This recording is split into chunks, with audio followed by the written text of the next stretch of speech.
Salam alaikum wa rahmatullah, Adam de Raqqa France, marhaba bikoum, bienvenue. أعوذ بالله السميع العليم من الشيطان الرجيم بسم الله الرحمن الرحيم الحمد لله عد ما خلق والحمد لله ملء ما خلق الحمد لله عد ما في السماوات وما في الأرض الحمد لله عد ما أحصى كتابه والحمد لله ملء ما أحصى كتابه الحمد لله عدد كل شيء والحمد لله ملء كل شيء اللهم صل وسلم وبارك على سيدنا محمد وآدم ونوح إبراهيم وموسى وعيسى وما بينهم من النبيين والمرسلين صلوات الله وسلامه عليهم أجمعين اللهم صل وسلم وبارك على سيدنا محمد وآدم ونوح إبراهيم وموسى وعيسى وما بينهم من النبيين والمرسلين صلوات الله وسلامه عليهم أجمعين لا إله إلا الله الواحد القهار لا إله إلا الله الكريم الستار لا إله إلا الله الكبير المتعال لا إله إلا الله الجليل الجبار لا إله إلا الله وحده لا شريك له إلها واحدا ربا شاهدا أحدا صمدا ونحن له مسلمون لا إله إلا الله وحده لا شريك له إلها واحدا ربا شاهدا أحدا صمدا ونحن له عابدون لا إله إلا الله وحده لا شريك له إلها واحدا ربا شاهدا أحدا صمدا ونحن له قانتون لا إله إلا الله وحده لا شريك له إلها واحدا ربا شاهدا أحدا صمدا ونحن له صابرون لا إله إلا الله محمد رسول الله اللهم إليك فوضت أمري عليك توكلت يا أرحم الراحمين اللهم صل صلاة كاملة وسلم سلاما تاما على سيدنا مولانا محمد صلاة تنحل بها العقد وتنفرج بها الكرب وتقضى بها الحوائج وتنال بها الرغائب وأسن الخواتيم ويسقى الغمام بنور وجهه الكريم وعلى آله وصحبه كل معلوم لك يا الله فقاتل أولياء الشيطان إن كيد الشيطان كان ضعيفا بسم الله الرحمن الرحيم. On commence par la sœur lettre A.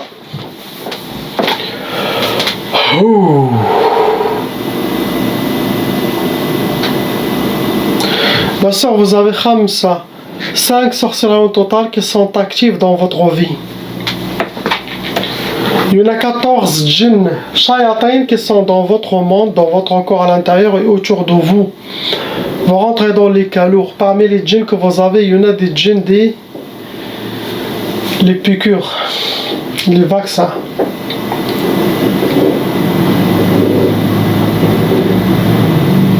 Vous rentrez dans les calours, car il y en a de la sorcellerie légère, moyenne et lourde. Pour vous, vos ennemis, ils ont été chez des sorciers et sorcières professionnels. La catégorie que vos ennemis ont utilisée pour vous atteindre, ils ont utilisé Sihr al-Arsad. Ça veut dire qu'ils ont déjà donné travail avec votre nom, prénom, votre date de naissance, votre astrologie pour faire de la sorcellerie contre la personne. Après, ils ont utilisé Sihr al-Atar, ça veut dire qu'ils ont utilisé quelque chose qui vous appartient. Ça peut être cheveux, ça peut être vêtements, ça peut être maquillage, ça peut être mouchoir, ça peut être des ongles. Après, ils ont utilisé Sihr al-Mahrouq, ça veut dire qu'ils ont travaillé la sorcellerie et ça a été brûlé. Ça cause de la colère chez la personne, car ça attire des djinns souffliones, ceux qui vivent sur terre, et des djinns narion, djinns de feu, ça cause la colère. Car il n'y a pas de sorcellerie qui va marcher sans les djinns. Il doit y avoir des démons qui vont appliquer ce qui a été mentionné chez le sorcier contre vous. Ils vont les lire à la lettre. Ils vont l'appliquer. Donc il y aura toujours sorcellerie, il y aura des djinns.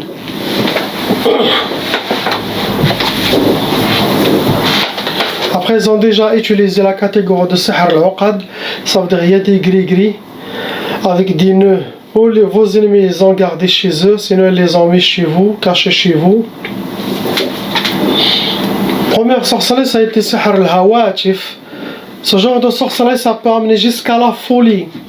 Car les djinns ils vont beaucoup travailler sur vos inspirations, sur le waswas, sur ce qui se passe, ça parle dans votre tête.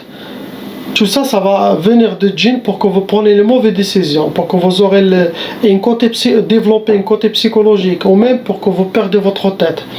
Donc chaque chose qui vient dans votre tête comme inspiration négative contre vous, contre les autres gens, ça vient de shayatin, ça ne vient pas de vous. Essayez de prendre votre balance. Non, reprenez votre force. Après, vous en faites sihr tqaf. Tqaf, ça veut dire pour que vos oreilles, ça peut vous donner l'impuissance sexuelle, ça peut vous donner le blocage de mariage, ça peut vous donner le retardement de mariage, ça peut donner la peur de mariage, le refus de mariage, sinon les gens qui viennent d'un coup disparaissent. Après, vous en faites sihr al-insidad. Ce genre de sorcellerie, c'est connu, c'est pour le blocage de vie total, pour que vous aurez les blocages de vie, pour que vous aurez les portes, les échecs, les portes fermées devant vous. Après, vous en faites sihr al-bu's, pour que vos oreilles, la misère, vous rencontrez la misère, pour que vous soyez habillés par la misère. C'est ce que vos ennemis souhaitent. Après, on a sihr tiktaf. Tiktaf, ça veut dire que vous êtes attaché, menotté, mains et pieds. Et ça aussi, ça entre dans les blocages de vie. Ça veut dire qu'il y aura des djinns qui attrapent vos mains et vos pieds. Vous êtes comme une prisonnière. Toutes les portes devront être fermées devant vous. C'est ce qu'ils ont fait.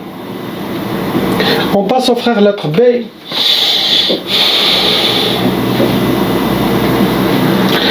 Mon frère, il y en a 2 sorcelleries en total qui sont actifs. Il y en a 9 djinns, shayatin, vont rentrer dans les cas lourds. La catégorie que vos ennemis ont utilisée, ça a été sihr al-atar. Ils ont travaillé avec quelque chose qui vous appartient. Cheveux, vêtements, photos, quelque chose de vous. Après, ils ont utilisé sihr al-nari.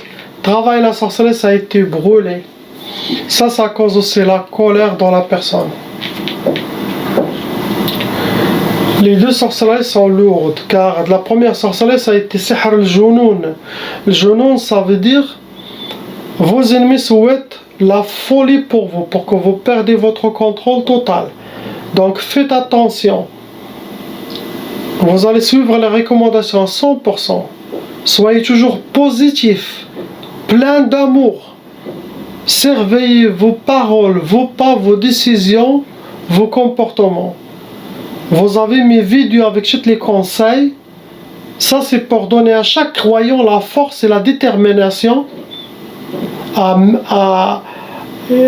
pour qu'il l'utilise à mettre toutes les shayatines, quel que soit humain ou djinn, sous ses pieds, Inch'Allah. Avec sa foi et sa lumière. Reprenez votre équilibre. La sorcellerie de Junoun, des djinns, ils vont travailler sur vos waswas pour que vous perdez le contrôle. Faites attention. Après, on a sihr lias. Lias, pour compléter la première sorcellerie. Lias, ça veut dire, ça ressemble à la sorcellerie. Sihr lias, sihr al-mayous, ça veut dire pour que vous aurez le désespoir. Pour que vous soyez désespérés.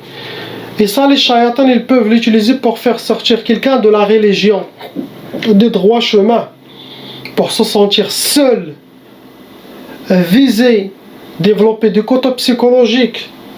Il ne va plus croire à la miséricorde d'Allah subhanahu wa ta'ala et à sa propre force. Il va se sentir, il va lâcher les choses. Donc réveillez-vous, vous êtes jeunes, réveillez votre force, réveillez, cherchez la lumière qu'Allah subhanahu wa ta'ala a mis en vous, faites-la sortir. Faites sortir vos épées, comme ce que j'ai toujours. Quand le shayatan vient, il n'arrive pas à venir. Il regarde de loin. Il dit, ah, cette maison, j'approche pas. Cette personne, je ne pense pas qu'elle est facile. On peut perdre nos têtes avec des épées invisibles. Ça veut dire sa spiritualité, elle est réveillée. Elle est toujours réveillée. Ce que vous avez, mon frère, on passe au couple lettre C. Il y a 2 pareils, 2 sorcelleries en total, avec 4 djinns shayatin. On va rentrer dans les cas lourds, comme d'habitude pour vous, toujours. Ce que vos ennemis souhaitent, c'est le talaq, c'est le divorce. Deuxième sorcellerie, ils vous ont fait sihr nar, lil ou nahar, pour que vous aurez le feu. Chez vous à la maison, jurez-nous, les disputes, la malentente, ils veulent casser votre réunion. C'est ce que souhaitent vos ennemis.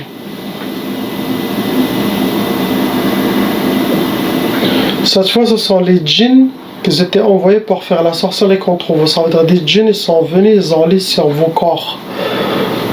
Ça, on appelle ça sihr jasadi. Les djinns eux-mêmes, ils ont fait la sorcellerie. C'est comme une sorcellerie invisible que vous portez. C'est ce que vous avez. Pour vous, chaque 2-3 mois, il ne faut pas faire moins. 2-3 mois, vous pouvez faire la ruqya pour vous-même, continuer. Sinon avec un raqa, mais 2-3 mois, pas toujours.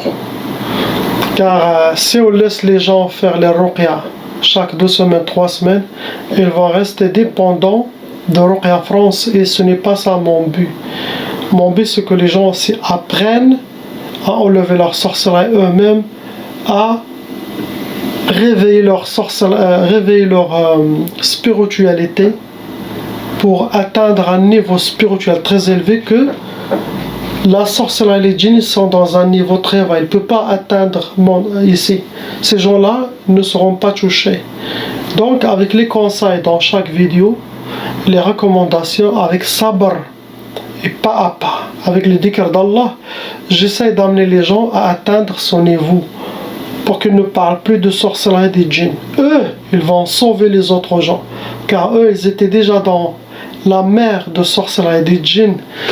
Ils ont sorti sains et saufs, malgré ils ont goûté toutes les épreuves, bien sûr.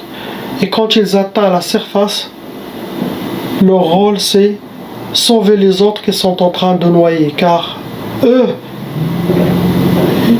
vous connaissez déjà tous les chemins à passer pour sortir de ce mer plein de démons, plein de shayatans, à le mettre la main et le faire sortir. C'est ça mon but, Inch'Allah. On passe à l'Hajj à lettre D.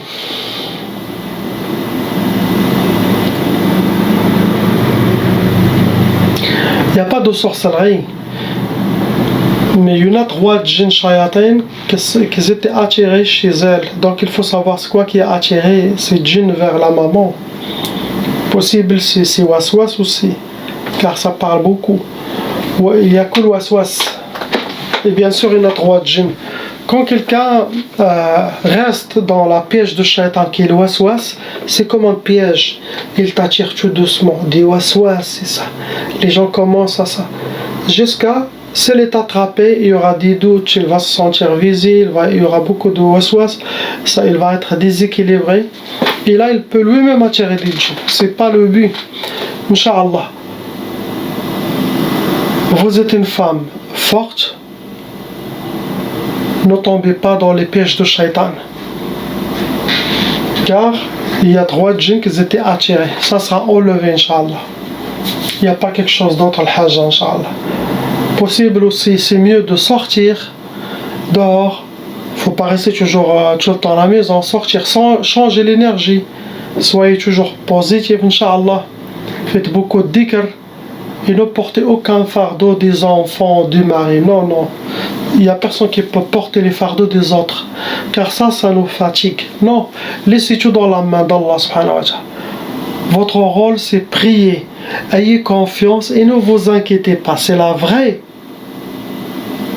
C'est ça, la religion a été envoyée pour ça. Priez. Ayez confiance et ne vous inquiétez pas. Allah, il s'occupe de tout. Votre rôle, c'est l'adorer subhanahu wa ta'ala. Et dunya va venir vous servir. On passe, Inch'Allah, au frère, lettre E. Il y a une seule sorcellerie. Ça a été renouvelé. Mais je pense que la plus visée, c'est votre femme qui est plus visée. Vous êtes touché par... Vous avez 2 djinns shayatans vont rentrer dans les cas lourds. Vos ennemis ont utilisé cette fois la catégorie sihr turabi, ça veut dire la sorcellerie enterrée pour vous atteindre. Ça peut être au bled, ça peut être où vous êtes. C'est à vous vraiment. Écrivez-moi si vous avez des doutes sur qui vous fait la sorcellerie toujours. Pour que vous aurez sihr al-Bous. Sihr al-Bous, c'est pour que vous aurez la misère dans votre vie. C'est ce qu'il y a. On passe à la lettre F. La sœur, vous avez 4 à 4 sorcelleries en total qui sont actives dans votre vie.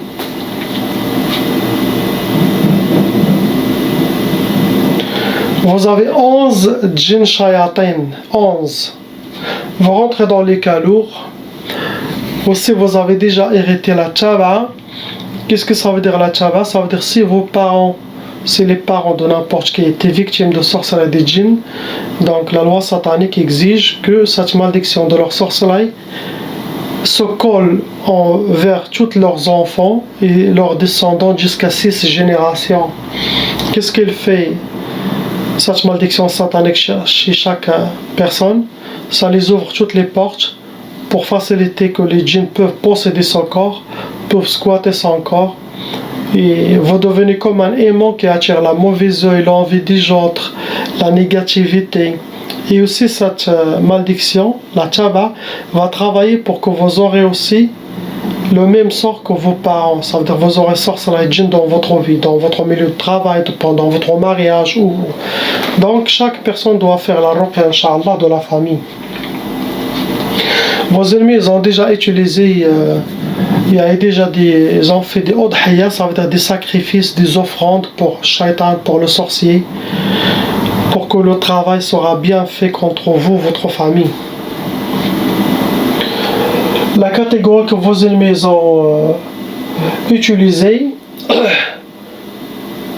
c'est Sihr al-Marsoud, ça veut dire qu'ils ont déjà travaillé avec votre nom et prénom, votre date de naissance, et s'ils ont le prénom de votre maman, les sorciers seront contents, car s'ils ont ça, la sorcellerie va marcher à 100%, car des fois ils font du travail, ça ne marche pas.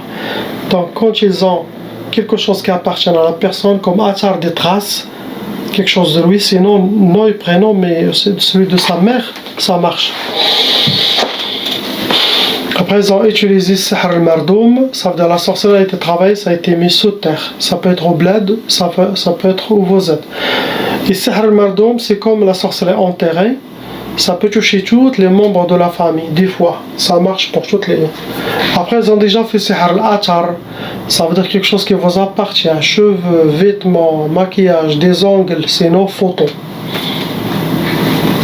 Première sorcellerie, ça a été pour vous, c'était Sihr al-Wahda. L'Wahda, ou pour que vous restez seul, isolé, dans l'oubliette, dans un coin, sinon pour ne pas refaire votre vie, sinon être dans la solitude toujours, seul. Après, ils vous ont fait Sihr Tqaf. Tqaf, ça peut donner l'impuissance sexuelle, ça peut donner le retardement de mariage, le blocage de mariage, le refus de mariage, la peur de mariage. Sinon, les gens qui vont venir, eux, ils disparaissent d'un coup. Car Tqaf, c'est pour ne pas laisser la personne en couple.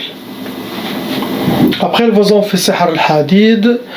Sihr al-Hadid, ça veut dire, ça se travaille avec des métaux lourds et c'est connu pour le blocage de vie, pour que la personne aura les portes fermées devant lui, les échecs, Après, ils vous ont fait Sihr al-Ka'aba, pour que vous soyez habillé par la tristesse.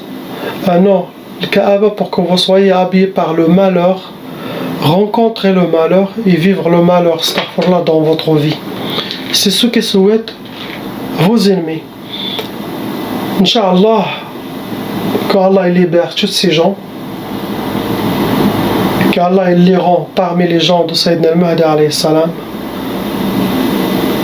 qu'Allah leur donne la force de s'en sortir et de voir leurs ennemis se repentir, sinon ils vont le payer dans sa dunya avant la akhirah. Inch'Allah. La ilaha illallah Muhammad Rasulullah. Assalamu alaikum.